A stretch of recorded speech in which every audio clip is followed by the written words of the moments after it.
Good morning and welcome to the Faculty of Economics and Management FEMFEST Festival 2022. I am Muhammad Danurizky Rahman and it is a great pleasure for me to join this event and to meet many outstanding scholars from all over the world.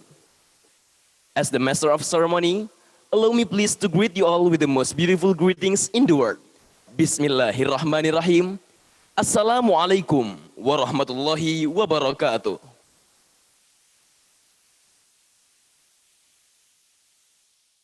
First of all, I would like to welcome our rector, Professor Dr. Kiai Haj Hamid Fahmi Zarkashi, MAED, MPhil, and our distinguished speakers, Mr. Arif Hartawan, Head of Department of Islamic Economics and Finance, Bank Indonesia, Professor Dr. Abdul Ghaffar Ismail from University Science Islam Malaysia, Professor Dr. Muhammad Fauzan bin Nurdin, International Institute of Islamic Thought, International Islamic University, Malaysia. And also, I would like to welcome our speakers in plenary sessions. Professor Dr. Khalik Ahmad from Qasim University, Kingdom of Saudi Arabia. Professor Dr. Elif Chepni from Karabük University, Turkey. Professor Dr. Saim Kayadibi from Karabük University, Turkey. Mr. Rama Yurindra, CFP CIB from Asosiasi Fintech Syariah Indonesia. Dr. Hafaz Furqani MEC from Universitas Islam Negeri Araniri. Dr. Khairul Umam MEC, Vice Rector 3 of Universitas Darussalam Gontor. Ladies and gentlemen, due to the COVID-19 pandemic, there are many issues that are rising in society, especially which are related to their economic aspect. Physical distancing has become one of the root causes of economic downturn in this period. At the same time, some innovations from the financial industry with the integration of technology has given birth to financial technology, which is expected to be a solution to such an issue. As a response to this, we set the theme for today's event, strengthening Islamic economy and management through the enhancement of financial technology amidst the COVID-19 pandemic. We truly hope through this event, there will be various ideas shared from diverse academics in order to overcome these issues together, especially which are related to financial technology development. Ladies and gentlemen, before we step to the main event, let us listen to the beautiful recitation of the Holy Quran that will be recited by our brother Andi Arifuddin Mukhtar, who will recite Surah Al-Baqarah, verse 278 to 281.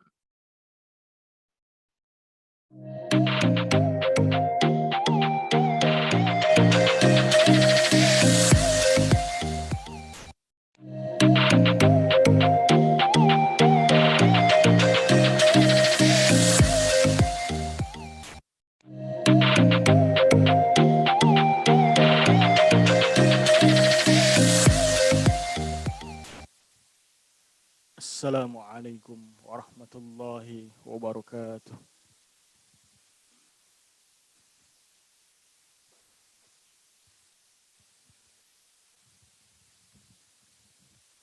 A'udzu billahi minasy syaithanir rajim.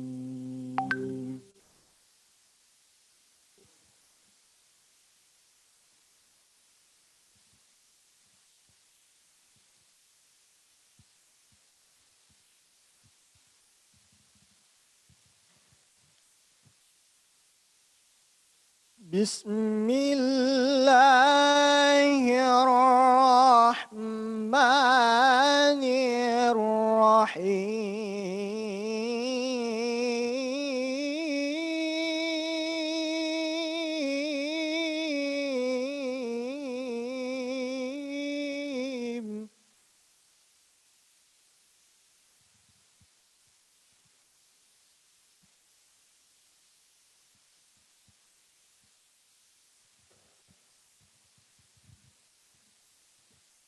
يا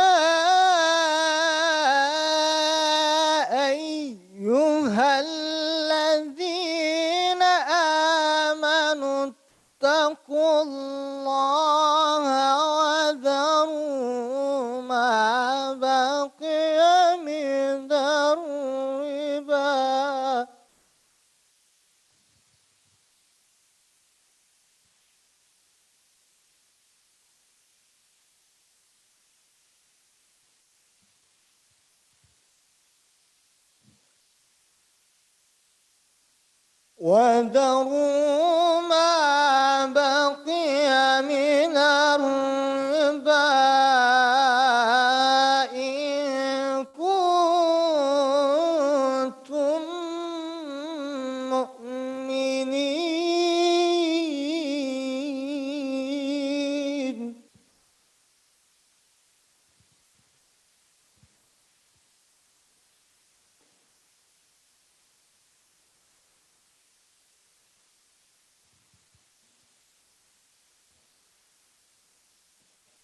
فإن لم تفعلوا فأذنوا بحرب من الله ورسوله.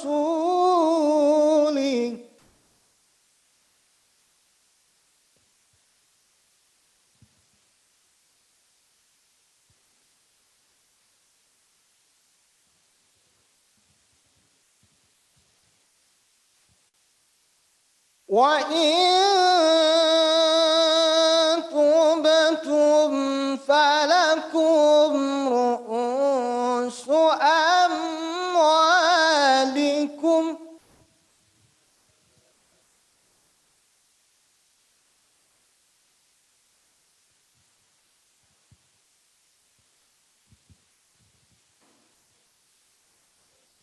لا تظلمون ولا تظلمون.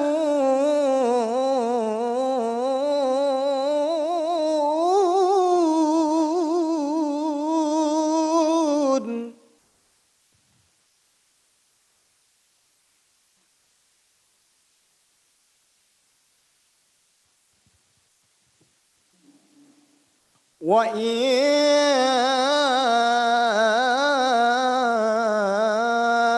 كان ذو عسرة فنذرة إلى ميسرة.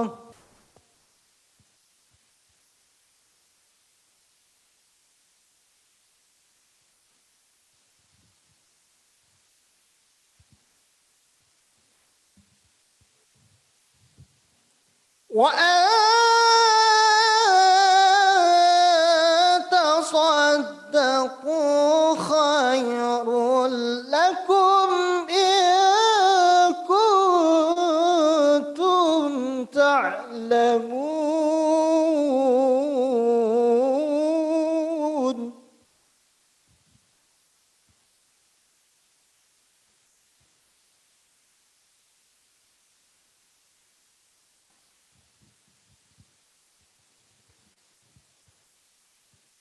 واتقوا يوما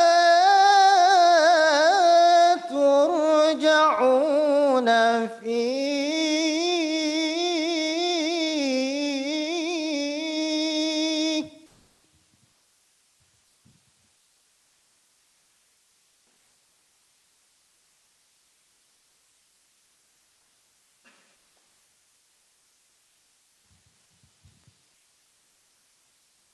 واتقوا يوما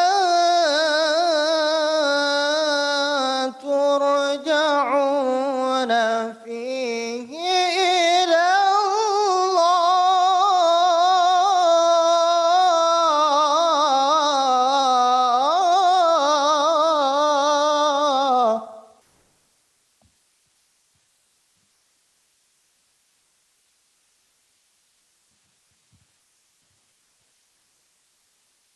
ثم توفى كل نفس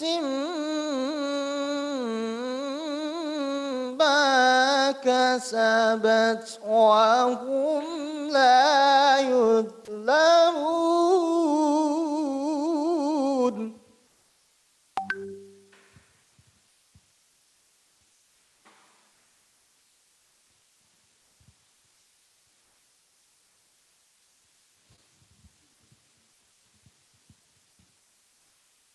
ثم توفى كل نفس كسبت وهم لا يظلمون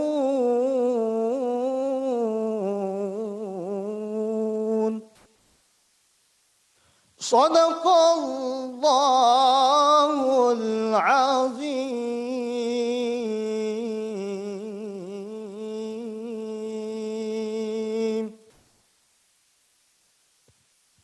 Wassalamualaikum warahmatullahi wabarakatuh.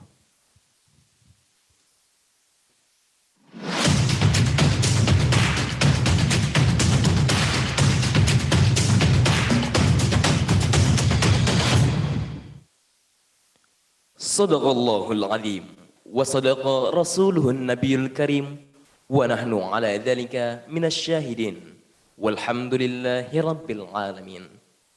Hopefully, through this tilawah, our event will be blessed by Allah subhanahu wa ta'ala.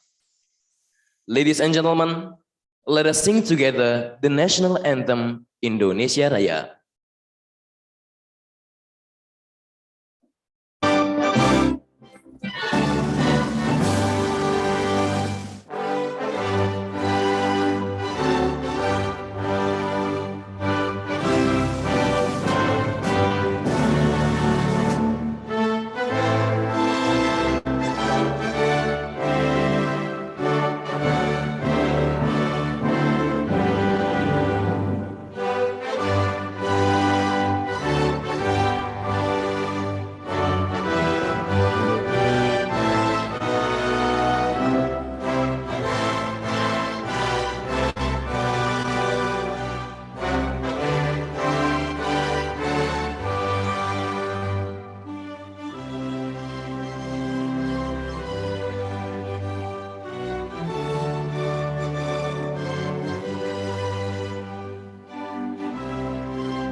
Now, we are going to listen together a welcoming speech from Director of Universitas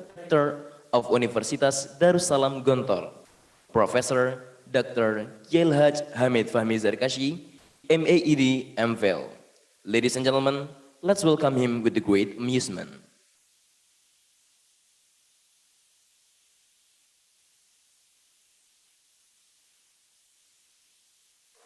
Bismillahirrahmanirrahim. Assalamualaikum warahmatullahi wabarakatuh. Alhamdulillah, nahmaduhu wa nasta'inuhu wa nastaghfiruh wa na'udzu billahi min syururi anfusina wa min sayyiati a'malina. May yahdihillahu fala mudhillalah wa man yudlil fala hadiyalah. Asyhadu an la ilaha illallah wa asyhadu anna Muhammadan abduhu wa rasuluh, amma ba'du. First of all, I would like to thank God for this precious occasion where the Faculty of Economic and Management have the first Festival of International Conference on Economic and Management and Business 2022. And I would like to extend my gratitude and my appreciation to the participant, to the speaker, especially to the Bank of Indonesia, and also Professor Dr. Abdul Ghaffar Ismail from University of Science Islam Malaysia. Also, Professor Dr. Muhammad Fauzan bin Nordin from IIIT Malaysia. Also, the next speaker for another session, Professor Dr. Khalik Ahmad from Saudi Arabia, and my brother, Professor Dr. Saim Kayadipi from Karabuk that we have recently visited you. Professor Dr. Elif Chepni from Karabuk also. Again, I would like to extend my gratitude for the participation and I would like to little bit allude about the importance of developing Islamic economic in this era. The concept of Islamic economy, the idea of Islamic economy, the theory also in the Islamic economy is growing nowadays in all over the world. So many countries open the Department of Islamic Finance, also specialized on Islamic economic and management. I believe that this is the beginning where the Islamic science developed from the perspective of Islamic worldview. Also, the issue of micro and macro economic from the perspective of Islam is also discussed in many occasions. Again, the University of Darussalam Gontor is one of the universities that take serious concern on developing Islamic economic based on the worldview of Islam and with reference to the Islamization of contemporary knowledge. We have done so many seminars. We have done also so many workshops regarding the development of Islamic economic.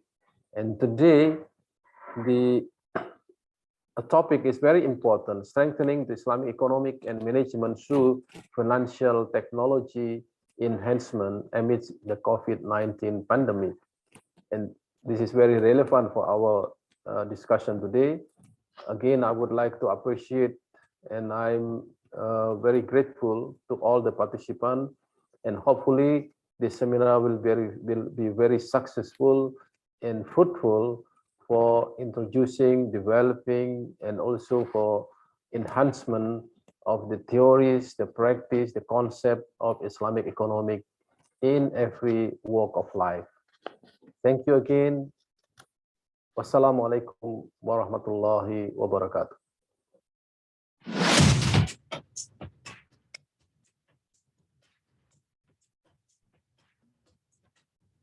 Thank you for the delightful welcoming speech. Ladies and gentlemen, before we open the event, let us pray together so the event can run smoothly and be blessed by Allah Subhanahu wa Ta'ala. And for this event to be beneficial and useful for all of us here and hereafter. Al-Fatiha.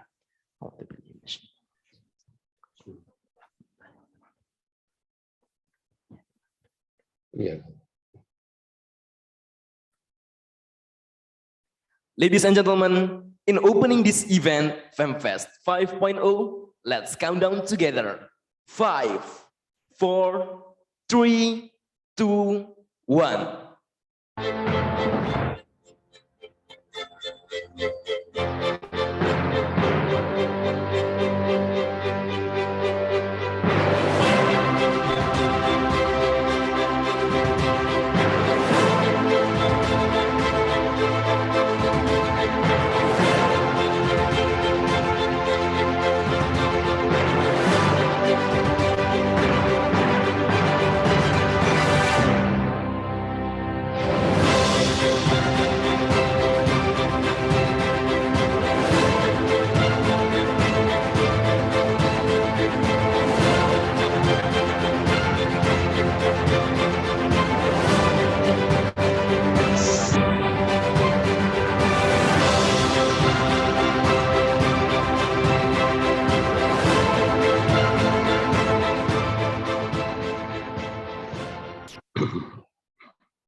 Dear audiences, now we have arrived at the most awaited program in FEMFEST 5.0, the first FEMFEST International Conference on Economics, Management and Business VCOMs.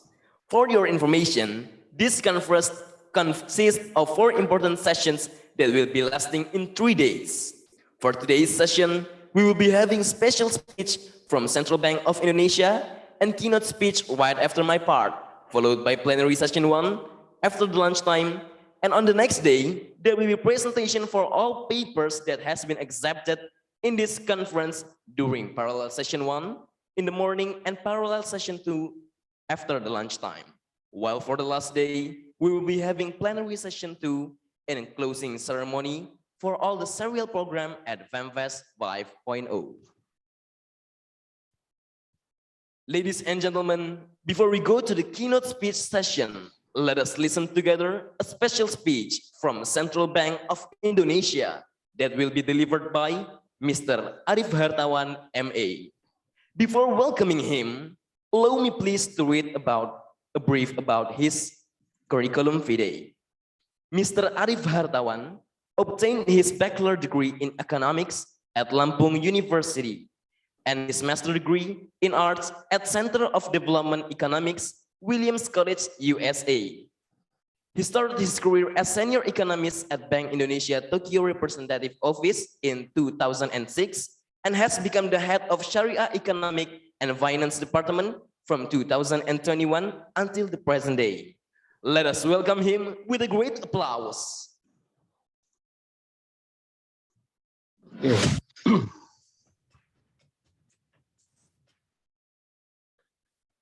Okay, thank you very much. Bismillahirrahmanirrahim. Honorable Rector of University of Darussalam Gontor, Professor Dr. Hamid Fahmi Zarkasi, distinguished speakers, and all the conference participants, Assalamualaikum warahmatullahi wabarakatuh.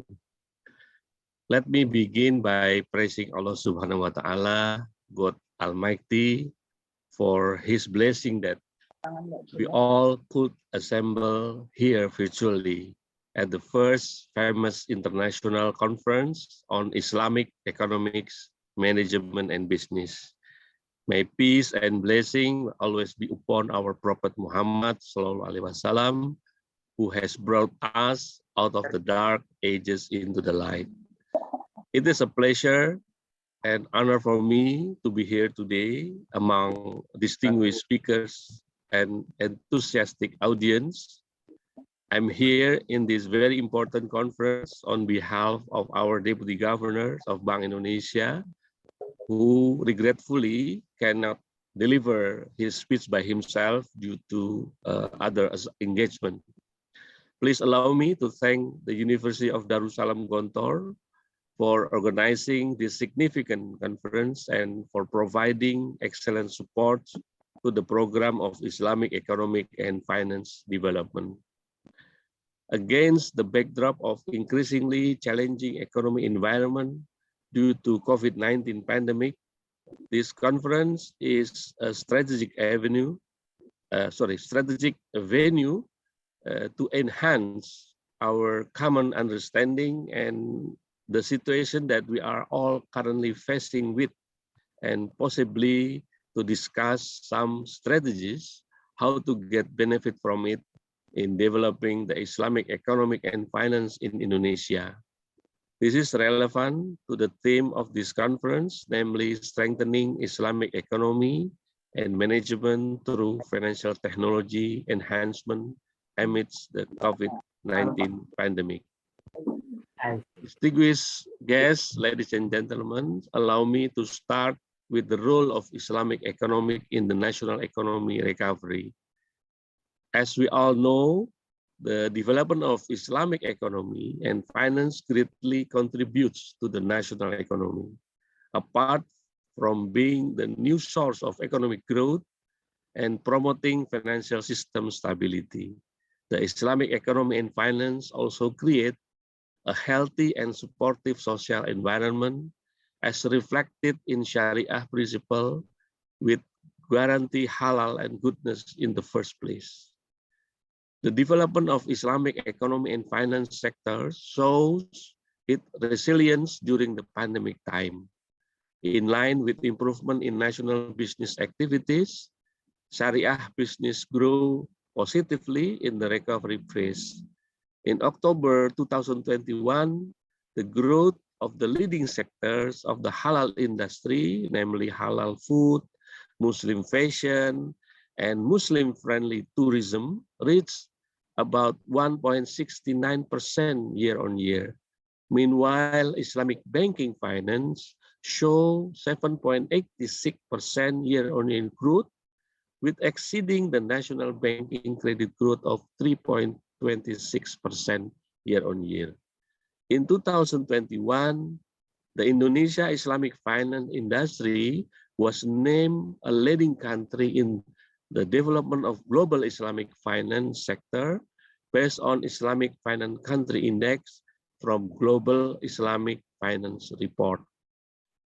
In line with the large contribution of the Islamic economy to the national GDP, the Indonesian halal industry still can accelerate in the future.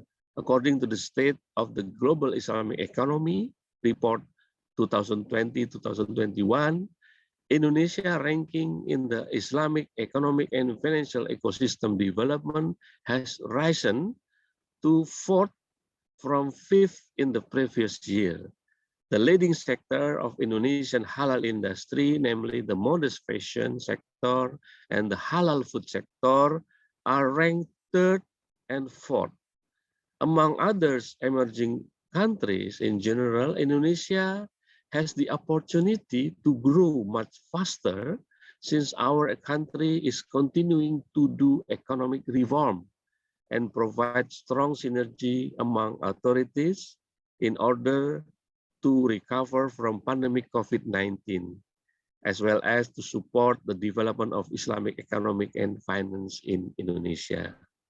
The market share of Indonesia halal food reached 13% of the global market, the largest in the world. In October 2021, Indonesia has exported halal food for $38.27 billion or increased by 35.6% year-on-year. In terms of expenditure of the Indonesia for this fashion sector, based on Indonesia Halal Market Report 21-2022, it is predicted to reach $23.28 billion in 2025. The blueprint for the development of Sharia economic and finance of Bank Indonesia, along with the master plan for the Indonesia Sharia economy and finance of the National Committee of Sharia Economic and Finance, or KNKES, is becoming more relevant to be continuously implemented. The first pillar of the blueprint that focuses on the halal industry's development is a strategic key for rising the Sharia economy. The growth of the real sector in turn requires Sharia financial support as the basis of the second pillar. Furthermore, improving literacy as targeted in the third pillar is necessary to accelerate the development of the Islamic economy and finance from the other two pillars. Bank Indonesia consistently play its role as regulator, initiator, and accelerator through prioritizing systemic planning, efficient work implementation, and synergy among all stakeholders. Distinguished guys, ladies and gentlemen, to accelerate the development of Indonesia halal industries, I would like to suggest 3 key strategies. First, digitalization. Second, building a comprehensive and effective roadmap and a robust database. And third, synergy and collaboration. The first, digitalization. In this digital era, technology is the main key in increasing the halal industry productivity and efficiency. In line with the spirit of the Industrial Revolution 4.0, in particular, digitalization can provide an integrated traceability system from upstream to downstream or from farm to fork in halal food industry. Such traceability is imperative to guarantee the halal of the products, either the resources of the materials and the free contamination from non-halal material or activities. Digitalization in the halal industry also offers great benefit to community. Digitalization has prevented a sharper decline in the sales of halal industry product during the pandemic time. As people have a choice to buy halal products online, digital technology is the reason behind the increase in volume of halal product online transaction for providing the convenience and speed of the activities, including through digital payment system. People preferences in shopping online during the pandemic continue to increase throughout 2021. From January to October 2021, the number of transactions for halal product through the e-commerce marketplace grew by 102% year-on-year, with nominal transaction for halal product reaching 11.3 trillion rupiah. From Bank Indonesia's side, so far we have made significant progress in the area of digital payment system, as being systematically stated in the Bank Indonesia Blueprint of Payment System 2025. As of you have been aware, the implementation of the quick response code for payment through an electronic money application called QR Code Indonesian Standard or QRIS in the early 2020 is an important milestone for the development of the digital economy and finance, as well as the Sharia economy in Indonesia. Through QRIS, financial transaction can be carried out quickly, cheaply, easily, safely, and reliably. QRIS helped the development of the Sharia business sector, especially the SME group, in facilitating payment mechanism. This is because effort to digitize SME can be started by digitizing the payment side. QRIS application for digitizing SME is included in the Economic and Business Unit of Islamic Boarding School, pesantren. In addition, QRIS has been widely used for the payment of zakat, infak, alms, and wakaf, either through mosque, Jiswaf management institution, Islamic boarding school, and other social activities. In order to increase the use of QRIS in Sharia social activities, Bank Indonesia cooperates with the National Amil Zakat Agency or Basnas and the Indonesian Wakaf Board or BWI through various programs such as the use of QRIS feature on Basnas and BWI services, as well as QRIS socialization and education program to the public. Furthermore, still in the area of the retail payment system, in order to provide more convenient transaction by business sector, by the end of 2021, Alhamdulillah, Bank Indonesia Central Bank has implemented BI Fast to answer the public need for fund transfer services that are more efficient, fast, real-time, and available at any time, 24 hours and 7 days a week.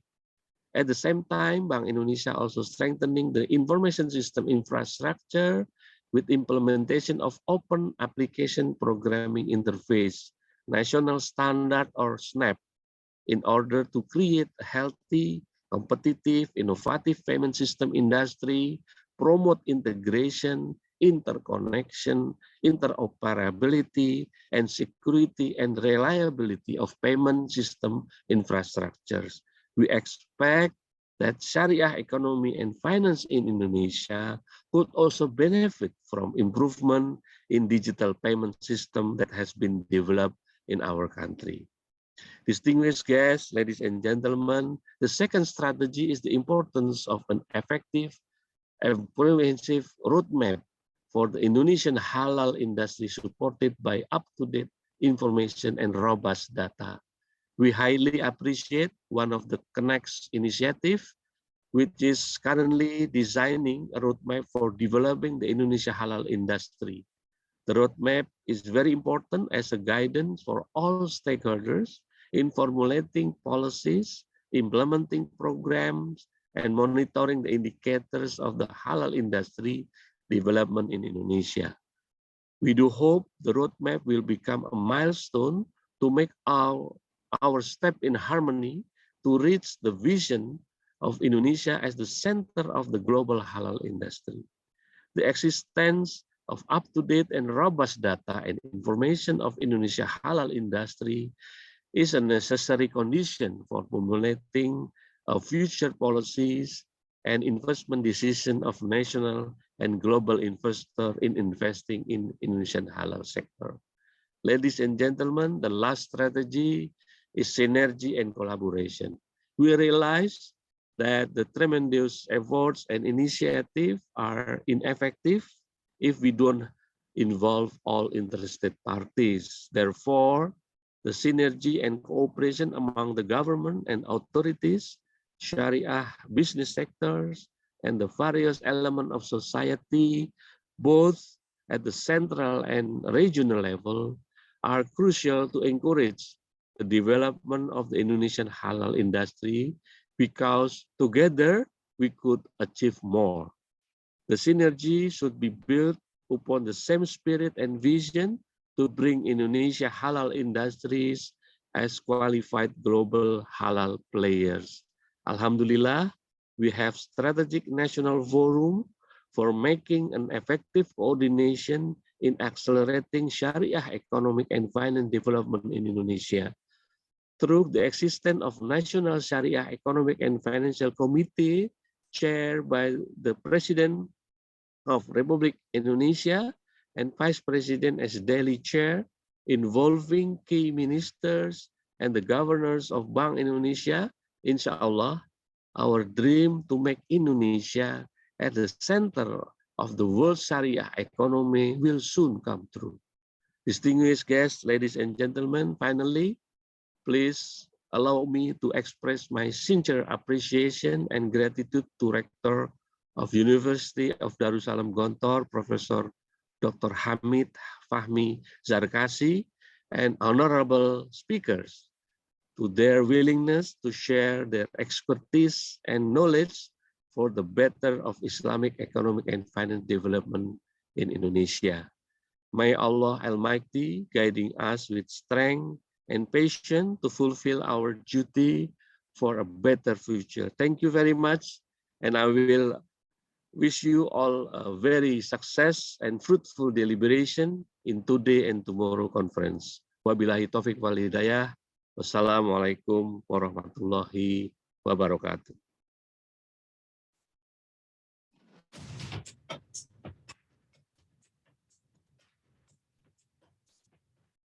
Thank you, Mr. Adi Vertawan, for the delightful speech. Now, let us go to the next session, keynote speech session. Without further ado, let us welcome our moderator who will lead us in this session in this beautiful morning, Mr. Muhammad Kurnia Rahman Abari, SEMM.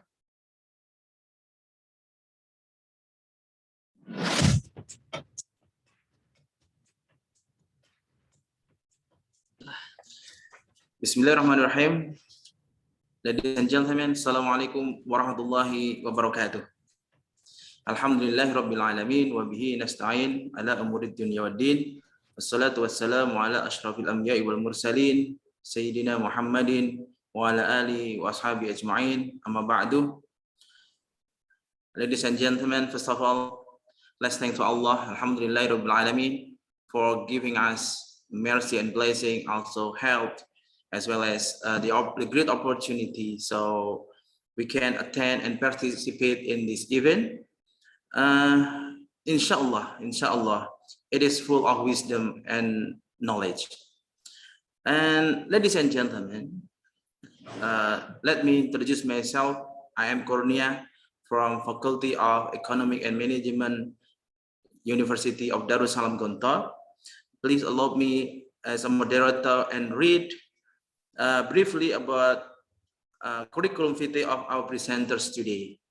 Actually, in this session we have two presenters. The first is Professor Dr. Abdul Ghaffar Ismail.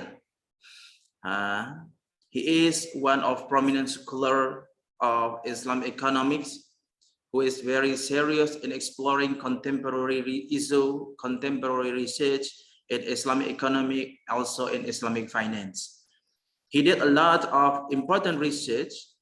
There have been many seminars and conferences involving him as a speaker or presenters, as well as reference for the researchers.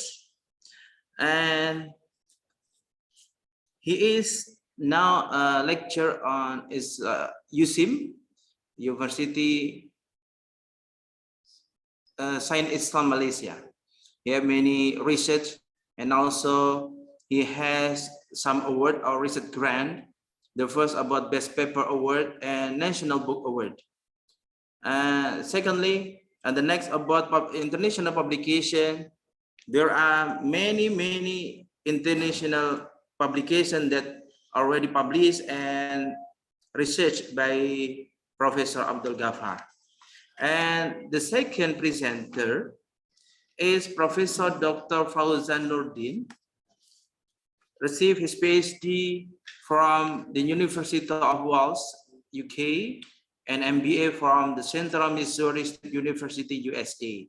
Currently, he is a director of the International Institute of Islamic Thought, or IIT, Southeast Asia, and the head of the ICT and Islamic Research Cluster. He was the Dean of CPS, Center of Postgraduate Studies, International Islamic University, Malaysia. He appointed as and has been a member of the research panel for the research grant at the Ministry of Science, Technology and Innovation. Also, he was the co-founder of My Eyes, Malaysian Association Information System. He specializes in knowledge technology, management information system, ICT and Islam, social networking, cloud computing, and so on. And he has contributed also, like Professor Dr. Abdul Ghaffar, has many more than 100 books, chapters, and articles in various local and international journals. Okay, ladies and gentlemen, the theme today, our topic today is strengthening Islamic economy and management through financial technology enhancement amid the COVID-19 pandemic. This event is presented by Faculty of Economy and Management, University Darussalam Gontor, togetherness with our partners. And thank God, Alhamdulillah, today we have very competent presenters as well, just opened by Bank of Indonesia. Very important, we have that it is very insight for us how to challenge our future, especially on Islamic economy and Islamic finance. Furthermore, in this season, we will have two seasons actually. The first about presentation, the presenter, and each presenter will present about 40 minutes. And after that, we'll continue by Q&A. Distinguished audience and ladies and gentlemen, all right, without prolonging my word, let's take a closer look at the first speaker and listen and pay attention to Professor Dr. Abdul Ghaffar Ismail. The time for you. Thank you very much.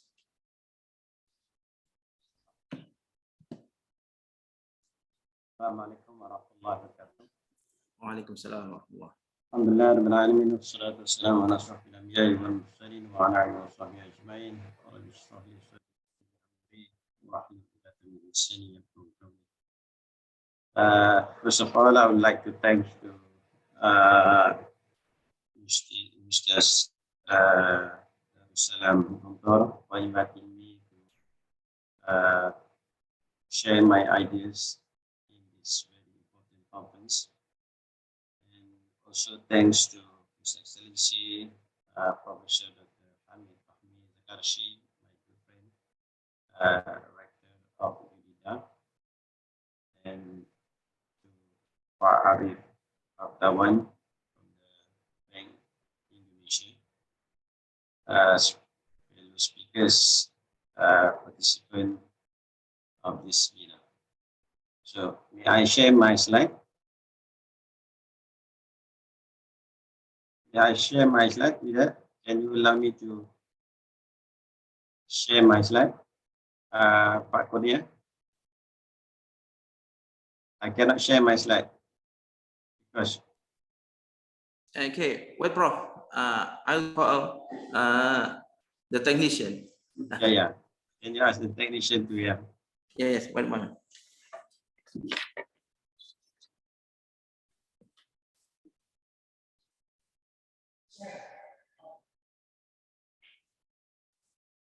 Yeah, I think then, you see my slide?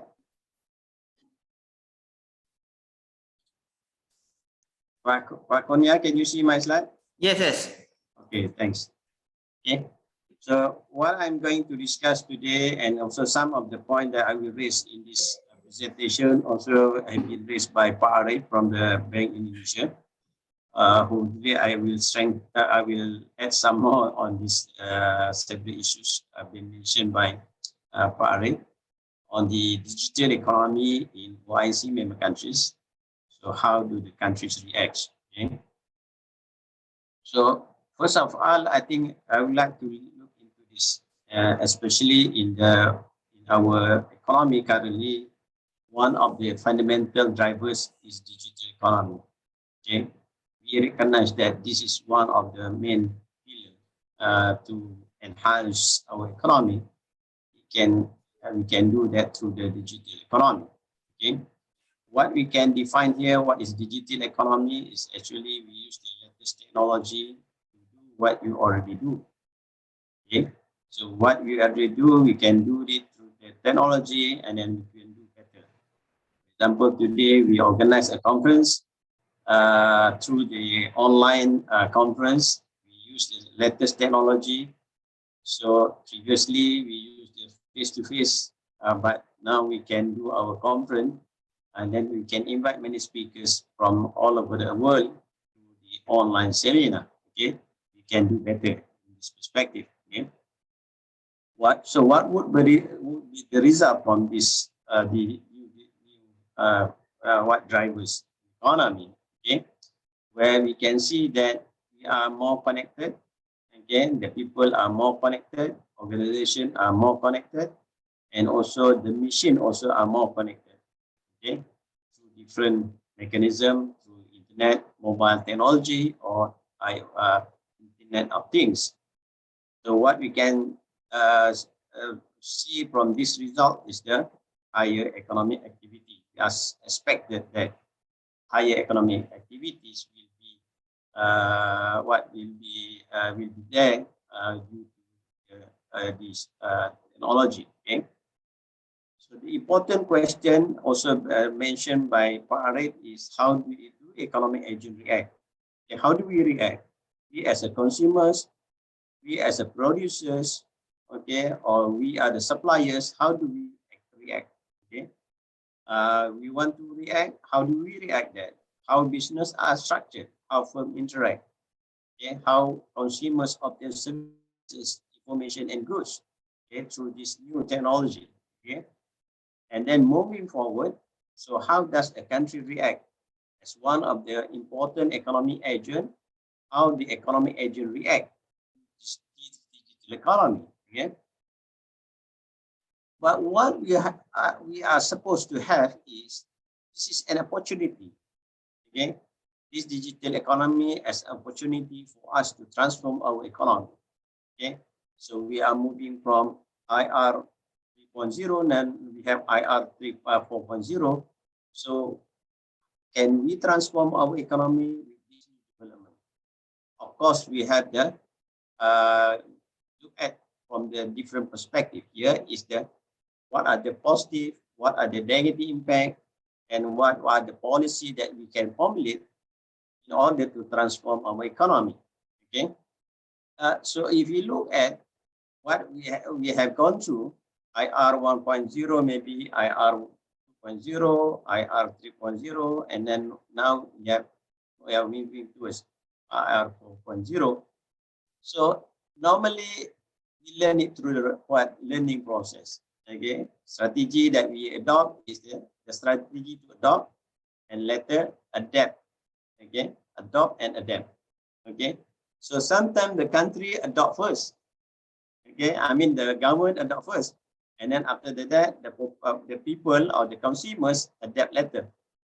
Okay, so in this case, maybe you have some use. Maybe the people maybe adopt first, and then the government adopt later. Okay, so but of course, what is the purpose is to improve our worldly life. Okay, to improve our life in this world. Okay, and also there is some lacks. Okay, in that in adapting new process. Okay, because we need to replace our traditional, for example, printing. Okay, with online publishing. Okay, we have e-books, for example, from the traditional hard copy, we move to e-book. So it takes time before our growth accelerate. Okay, but if you look at in the early stages, we notice that the early stages of IR 4.0, more resources are devoted to innovation. Okay, how can we innovate? Commercial innovation or social innovation that we can do based on the resources that you have in the early stages of IR 4.0. And not only innovation, but also we need to reorganize our economy, whose benefit are realized only much later. So the benefit come later. We have e-money, we have peer-to-peer lending, for example, we have QR, as mentioned by Pak Arif just now, and also others. I see that we have coming from time to time, we need to innovate and then we need to reorganize. Okay? And the impact also is transform people jobs. Okay, because all paid activities could be automated using existing robotic and artificial and machine technologies. Does a guru besar, a professor need a PA, personal assistant?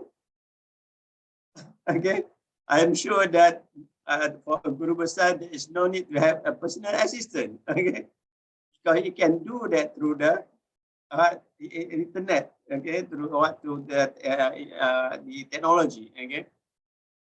But on the other hand, economic disruption, maybe some of us may lose job, okay, or they create uncertainty, okay.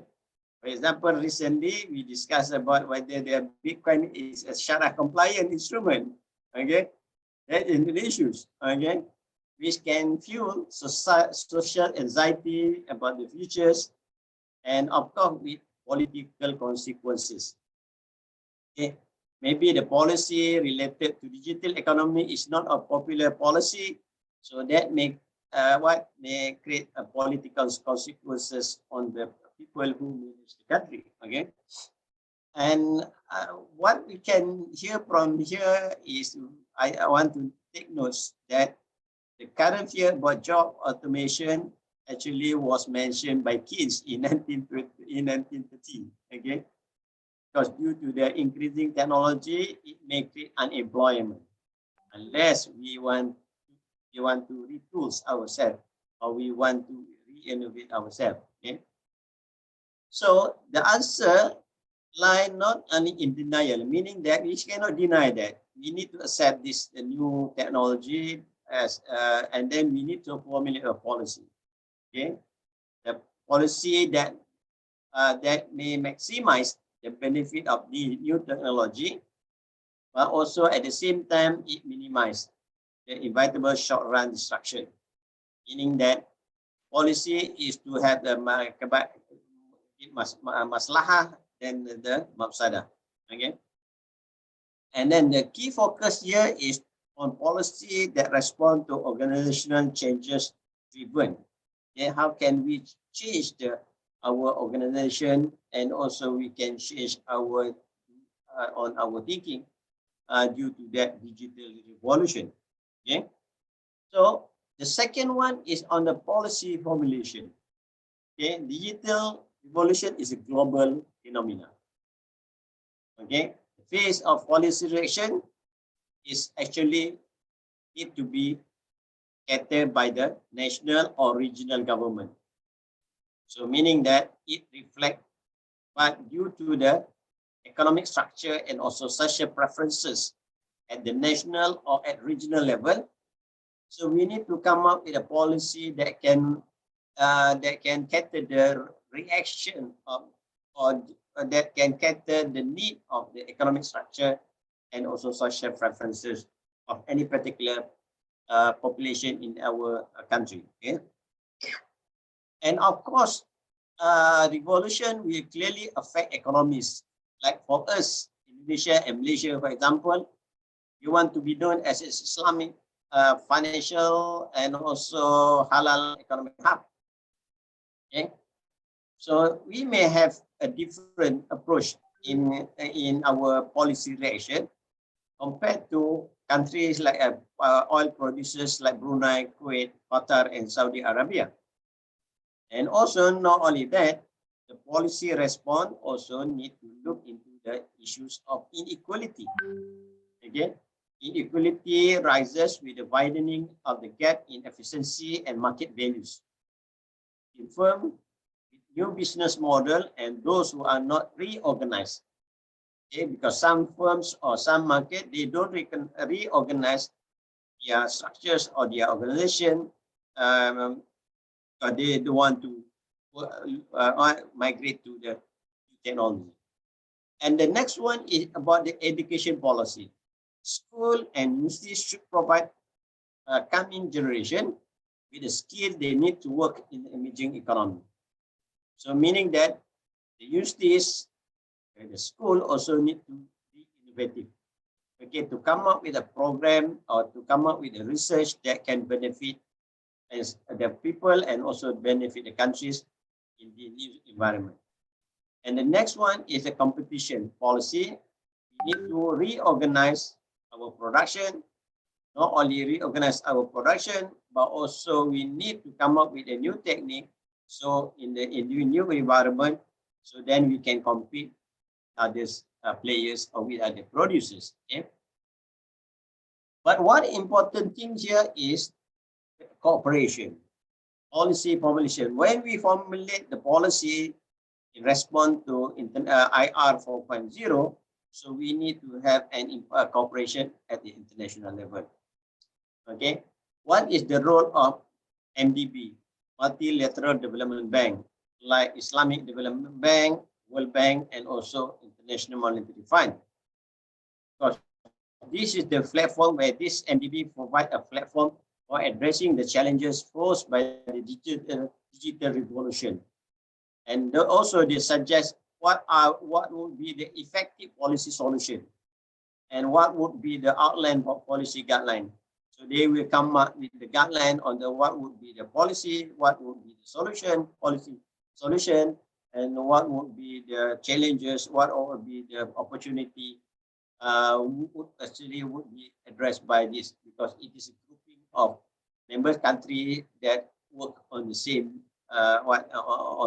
platform. Okay, and to be successful, policymakers need to respond quickly to changes circumstances, and then you need to integrate experience across countries and issues, and tailor advice effectively to countries' needs. This is very important. Okay. So I'm very fortunate because I was one of the members in proposing master plan for Sharia economy in 2019. I was one of the members. Alhamdulillah, and hopefully Indonesia will become, I will show that will become one of the leading players in this perspective. Okay, and Malaysia also come up with a digital economy blueprint 2020. So now we have policy perception or policy reaction that come from the respective countries. For example, in Indonesia, they come up with master plan for Sharia economy, and then Malaysia also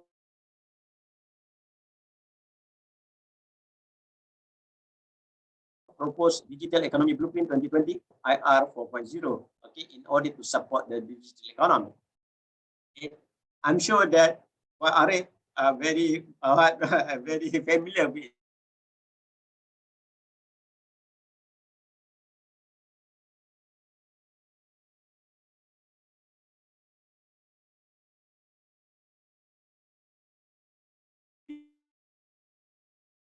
this, and also I think strategy, right? This is very important. In 5 years' time, Indonesia will become the world Islamic economic and financial center. That is the aim ultimately. Okay. So if we look at the strengthening Islamic economy, the important strategy here is the halal value change, institutional effectiveness, and strengthening supporting infrastructure. Okay. If you look at from one of the strengthening supporting infrastructure is cooperation, collaboration, and connectivity. This is very important for the university, especially to come up with a program that can support this master plan. So now is the challenge. For example, if you look, I have seen your Pak Kurnia, your video just now before the opening. We don't have the masters in the halal economy, right? We don't have bachelor in the halal economy to support our master plan. So probably in the future, what we can see is a more program related to halal economy that can support. This is a strategy to support our master plan. Okay. And then we look at what is the impact of halal economy in Muslim country. So our proposition here is very simple. This I want to propose here is a digital economy create a higher economic activity, meaning that halal economy as a driver of development. So what we can do is to strategize, okay, and to intensify the development of digital distribution of halal economy via e-trading platform. Okay, and if you look at this is the pillar of digital halal economy that was mentioned by Deloitte. Okay, Deloitte they come up with a proposal, okay, that been based on the survey that has been done by them in many areas of halal economy, halal food, halal travel, Islamic art and design, Islamic finance, Islamic media, smart malls, modest fashion, Islamic economy education.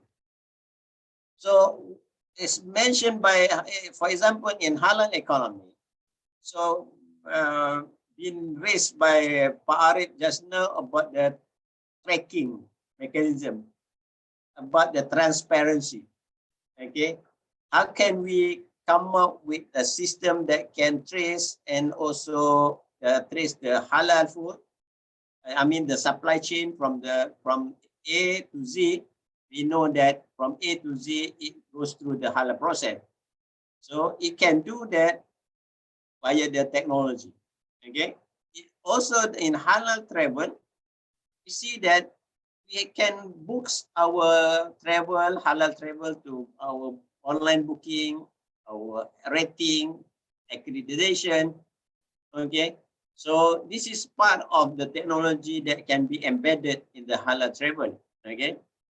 Also in Islamic art and design, okay, we need to have to come up with an online auction, for example, click and click portals, okay, to encourage more people to get access, okay, to the product of our arts and Islamic art and also design. And of course, in Islamic finance, if you look at the as a pillar of the digital halal economy, it is more advanced than the others.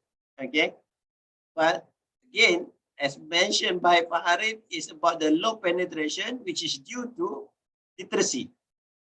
Okay, low penetration, which is due literacy. So what we can raise here is how can we give more knowledge to the people, so we can increase the level of literacy among our people, and then we can increase our penetration. And then the next one is about the Islamic media. Okay, this is important where we can unify the role across the Islamic world, okay, in addressing common values and also matching target demographic. Okay. Because if you look at the media, currently what we have is very much clouded by the material that come from the Western values. Okay, so now is our role is to how can we unify media that can be shared with other people in other places. Okay. And then the next one is the smart mosque. Also very important. We come up because this is the important part of place for our worship, but also not only important part of our worship, but also place of worship, but also is important for our relationship, for our ukhuwah. Okay. So now can we come up, how can we embed the smart mosque with the technology that can driven more people to engage with our mosque? Okay, not only engage with the mosque for a better brotherhood, for a better relationship among the people, but also to get knowledge, for example, from the mosque. Okay, and the next one is a modest fashion. Okay, the modest fashion is very important, especially where all this modest fashion, it can be it can be transacted through the e-commerce platform. Okay, and which become more market can be created, and then also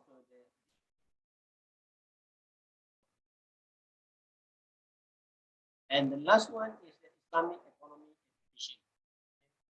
Where here is very important for us to develop not only the subject related to Islamic halal economy.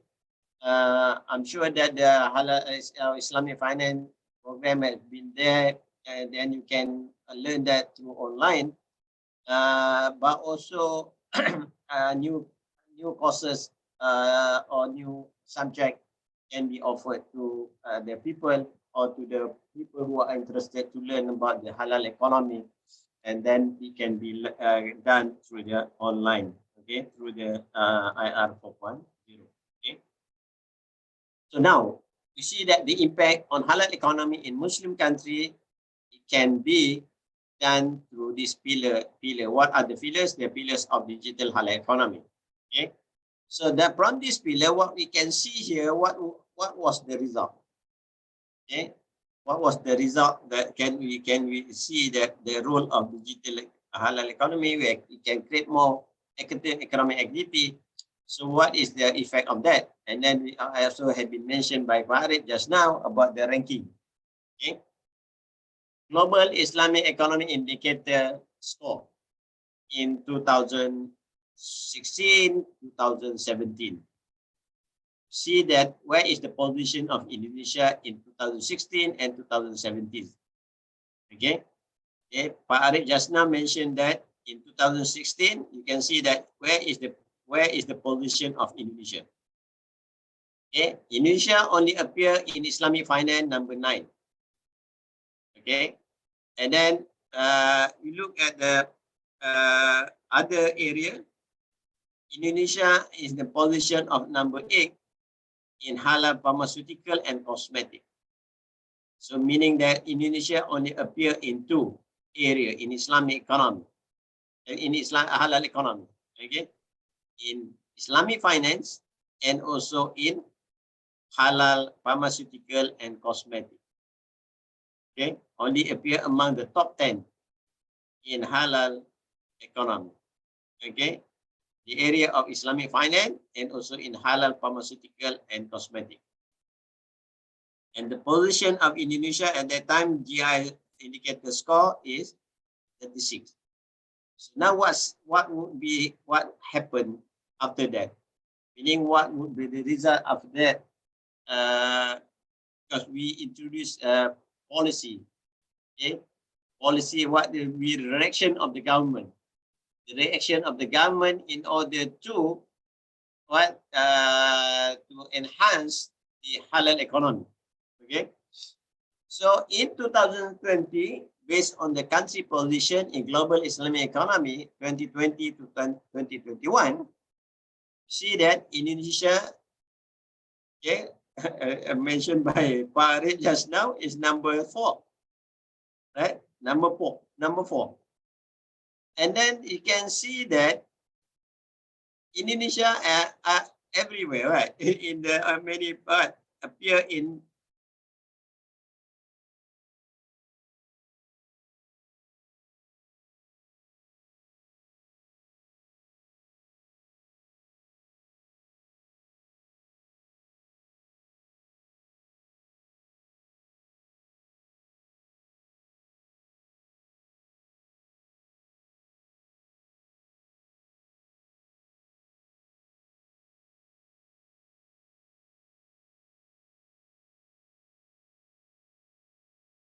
ranking. Okay, higher ranking being recorded for Indonesia. Okay, now what would be? So now we have a higher ranking in terms of the higher ranking in our position in halal economy, reaching the global halal position, higher position and market. But what happened to the looking at SDG index and dashboard report 2020? Okay, so we want to see that the dashboard of SDG among OIC member countries. Okay, if you look at the SDG of the member countries, okay, SDG index score 2021. Okay, we see that on my left is a country GDP based on a country which is ranked based on the GIE, Global Islamic Economy Report. Asia first, second Saudi, third is United Arab Emirates, Indonesia, Jordan, Bahrain, Kuwait, Pakistan, Iran, and Qatar. Okay, so this is the country that is ranked by GIE, Global Islamic Economic Report, GIER. Okay, but if you look at the SDG index score in 2021, okay, you see that, for example, Malaysia 65, okay, Indonesia 97, okay, Pakistan 129, okay, based on the score that you got is, for example, in Malaysia you got ranked 65 out of 119 countries, so your score is 70.9. Okay, and in and also in Iran, the ranking is their rank is 74, and then your score is 70. Okay, so it shows that what you can show that the ranking which is based on halal economy versus the SDG ranking. What you can see that the halal economy ranking and SDG ranking, it's not similar, right? Okay, which is basically, we can explain more. I mean, if you want to look into that in detail, want to do some research on that. So hopefully we can answer the reason why you are good in in the GIE ranking, but you had not a good higher SDG ranking. Okay, so this is one of the area that you can see that the role of the zakat, for example, or the role of wakaf, or the role of sadaqah in as a tool, as intervention tool to achieve the SDG, or that can improve the SDG score. So how can use the wakaf or zakat and also sadaqah to improve our SDG score? Okay, so from that perspective, we are moving toward Tawhidic worldview. Okay. Okay, what is the Tawhidic worldview? We use the Islamic instrument. Okay, in Malaysia we call it the Islamic religious instrument.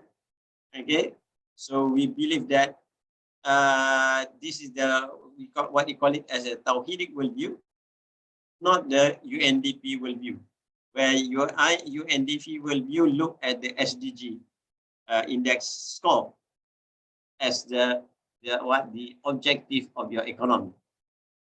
Okay, so now, then my last point in this presentation is, which I believe that digital economy create many opportunities